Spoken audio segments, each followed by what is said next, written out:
It began with whispers.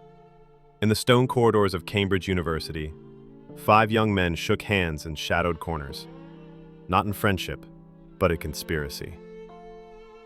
Behind tailored suits and aristocratic accents, they were weaving one of the greatest betrayals in modern history. They would rise to the top of British society, infiltrate its most secret institutions, and for decades, hand its most guarded truths to the enemy.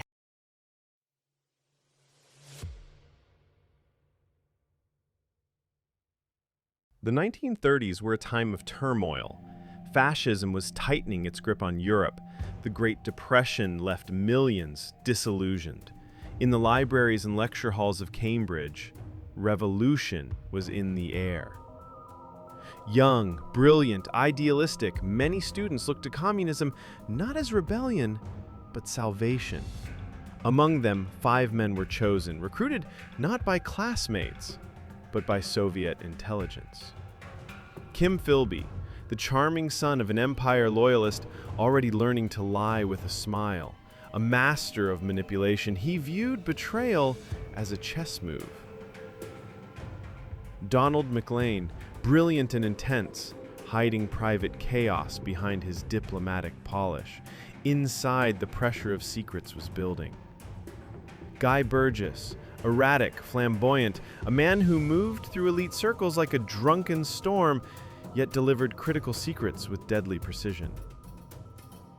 Anthony Blunt, the art expert who knew how to mask loyalty with aesthetics, hiding treason beneath layers of culture. John Cairncross, the quiet one, the watcher, the kind of man you'd overlook exactly how he liked it. They became known as the Cambridge Five, but to the Kremlin, they were gold.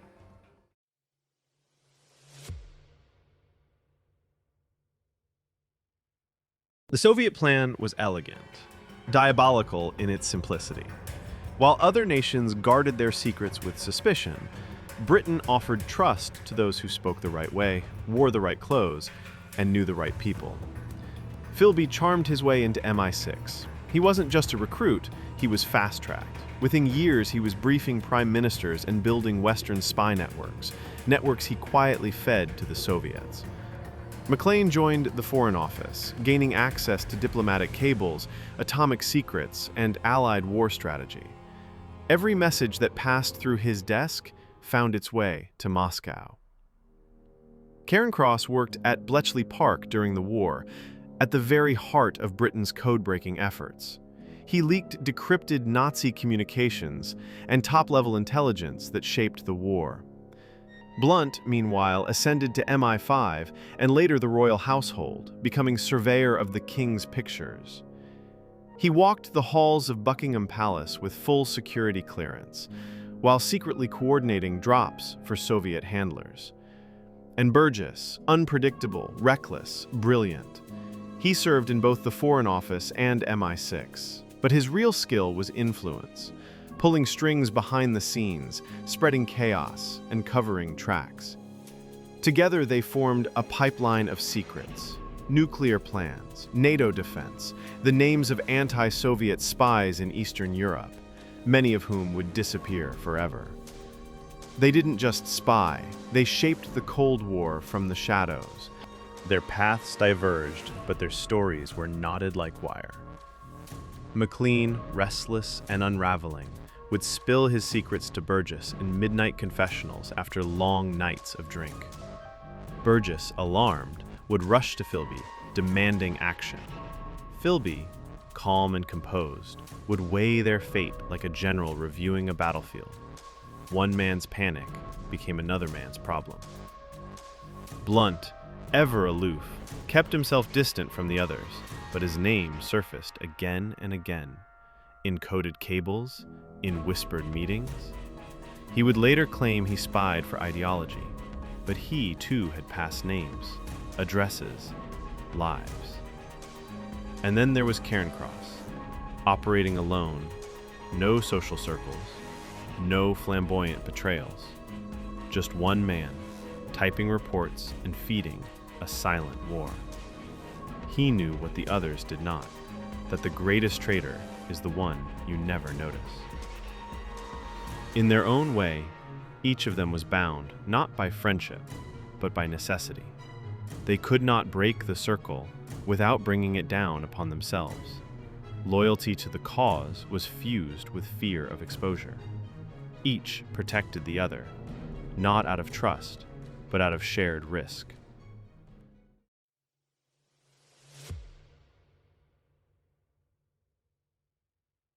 But even the most perfect deception begins to fray. By the late 1940s, US and British intelligence began to notice strange patterns. Operations failing, agents vanishing, strategies countered before they launched. Then came the code breakers. American cryptanalysts working on what would become the Venona Project began to intercept encrypted Soviet cables. One message referenced a mole inside the British Foreign Office, codenamed Homer. All clues pointed to Donald McLean. The noose was tightening, but British intelligence hesitated. These were men of good breeding, men of clubs and schools. Could it really be them? Kim Philby didn't hesitate. In 1951, he warned McLean of the investigation. Burgess, fearing exposure, took matters into his own hands. One night, he bundled McLean into a car and drove straight to a Soviet rendezvous point. They vanished across the Iron Curtain. The British government was humiliated. Two of its own, now defectors. The public was told little. Internally, suspicion exploded. Philby, under mounting pressure, resigned from MI6. He denied everything. But behind the scenes, MI5 was watching. The CIA was furious. Trust between allies began to fracture. Years passed. The Cold War raged on. But in London, MI5 was quietly building a case. A web of evidence and silence. In 1963, Philby vanished from Beirut, slipping aboard a Soviet ship bound for Moscow. The final act of betrayal. He would never return. Back in Britain, the spotlight turned to Anthony Blunt. Confronted in 1964, he confessed, but only under a secret immunity deal.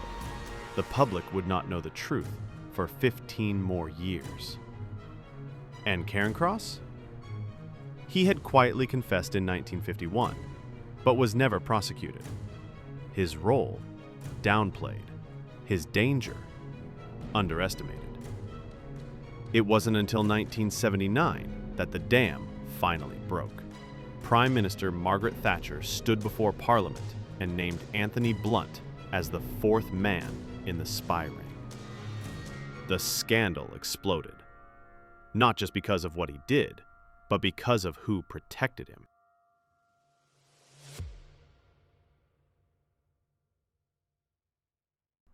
The betrayal of the Cambridge Five did more than bruise pride.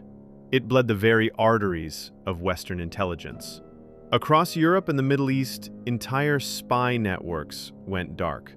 Dozens of agents, men and women who risked everything to pass secrets to the West, were arrested, imprisoned, or executed. In Eastern Europe, Poland, East Germany, the Baltics, sources simply vanished. Some were never heard from again.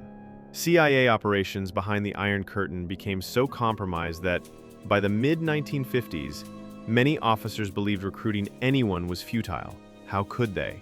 The enemy always seemed one step ahead. Now we know why. During the Second World War, John Cairncross's leaks from Bletchley Park gave Stalin direct access to decrypted Nazi communications. The Soviets anticipated German maneuvers on the Eastern Front and appeared near omniscient to their Western allies. It wasn't magic, it was betrayal. Donald McLean passed atomic secrets to Moscow from inside the British Embassy in Washington. These weren't summaries, they were deeply technical reports on Anglo-American nuclear development. They accelerated the Soviet bomb program by years. The balance of power shifted before the public even knew there was one. Burgess and Blunt helped Soviet handlers identify dissidents, double agents, and anti-communist operatives. Entire underground resistance cells collapsed. Lives ended. Many of those caught had never heard of MI6 or Cambridge, yet they were trapped by betrayals made in British drawing rooms. Perhaps the most lasting damage was psychological. MI6, once the envy of Western intelligence, was exposed as dangerously naive. The Americans were furious. The CIA burned and humiliated, scaled back cooperation with British services. A deep rift formed. In Washington, whispers grew. Could London still be trusted? The special relationship suffered a wound that would take decades to heal. Its ripples reached far, from Seoul to Saigon, as British sway in Cold War conflicts quietly diminished. The damage wasn't just tactical, it was philosophical. The notion that gentlemen don't spy had rotted from within. The very class system that elevated the Five had also blinded those meant to stop them. Years later, when CIA veteran James Angleton was asked how the Soviets had outmaneuvered the West, he answered with one word: Philby. But it wasn't just Philby, it was all of them, and the cost was incalculable.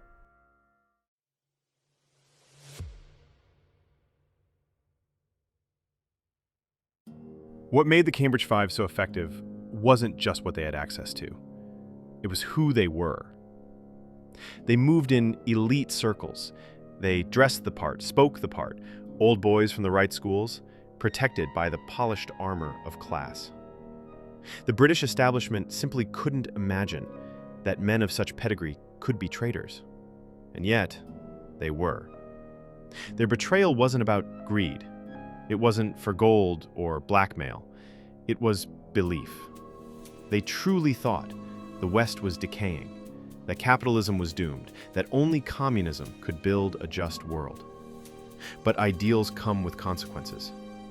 Their loyalty to the USSR left behind a trail of broken lives, compromised agents, and political humiliation, stretching from London to Washington.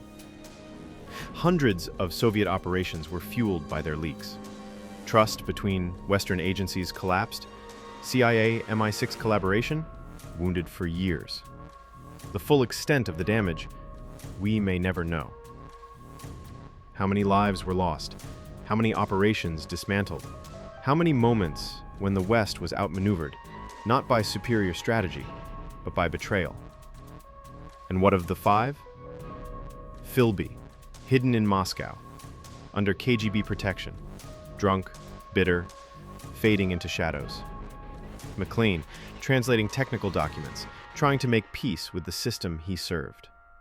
Burgess, dead young, returned to England in a box, sealed by silence. Blunt, disgraced in his own country, stripped of honors, dying among the same paintings he once used to hide treason.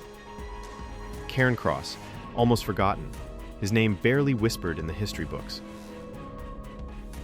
In the end, the story of the Cambridge Five is a story about deception, but also about blindness. A society so sure of its superiority, it couldn't see the rot inside its own walls. They weren't just spies. They were mirrors, reflecting back a dangerous truth, that trust, when given without question, can become a weapon. Their chapter is over, but the questions they raised remain. Who do we trust with power? And what will someone sacrifice for a belief? 5 men, 1 university, 1,000 secrets. They drank at English clubs, spoke in polished tones, and buried knives in the heart of their own country. The West survived, but it never forgot. If this story drew you in, subscribe for more journeys into the dark corridors of history. Until next time, stay curious and stay alert.